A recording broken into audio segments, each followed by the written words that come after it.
Okay, this is such a cool question, and it has an even cooler answer. In 2001, artifacts were recovered from the Titanic Wreckage, and it included a satchel that had vials of perfume oils. And the satchel belonged to this guy, Adolf Saalfeld, a German immigrant and a chemist. He was on board the Titanic because he was hoping to make his fortune opening a perfume shop in the United States. While he survived the disaster, he was, one, ostracized for being a male survivor when women and children had been prioritized. And two, he didn't have time to retrieve his perfume oils, so they sat on the bottom of the Atlantic for 89 years before being recovered. When the satchel was opened, the researchers said a scent filled the entire room with an Edwardian perfume. How did these perfumes manage to retain their scent after being on the ocean floor for almost 90 years? Well, perfume keeps better when it's in an airtight container, and it's best to store them in cold, dark places, so actually optimal conditions.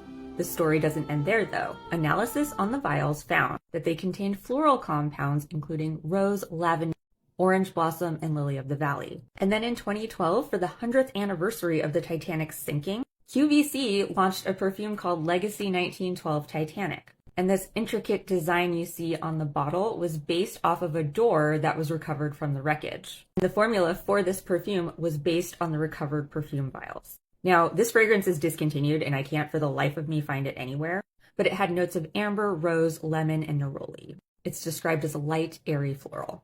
But let's jump back to 1912 and talk about the perfumes that the passengers on the Titanic might have worn.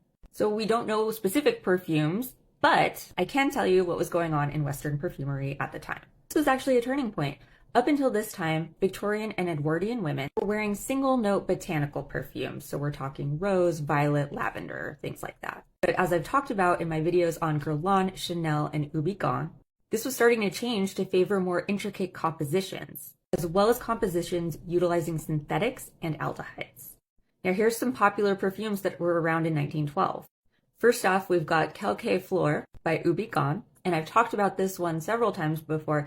This was the perfume that Princess Diana famously wore on her wedding day, and she even spilled it on her dress. This perfume was launched in 1912, and it is definitely a perfume that women in first class would have worn.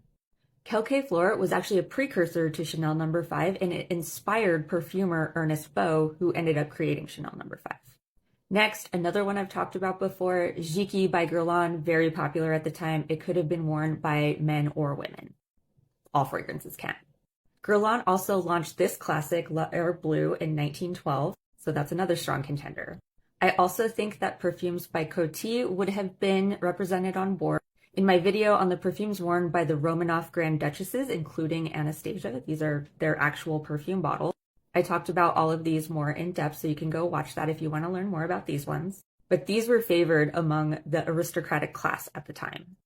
And Chateau Kriegler that I talked about in my last video on Grace Kelly, that was also launched in 1912. Don't know if it would have been popular yet, but another possibility.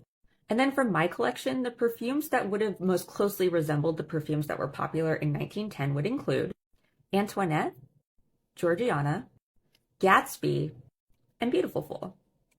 Thank you so much for this question. You can find more videos on the history of Guerlain, Chanel, and Coty on the playlist on my profile.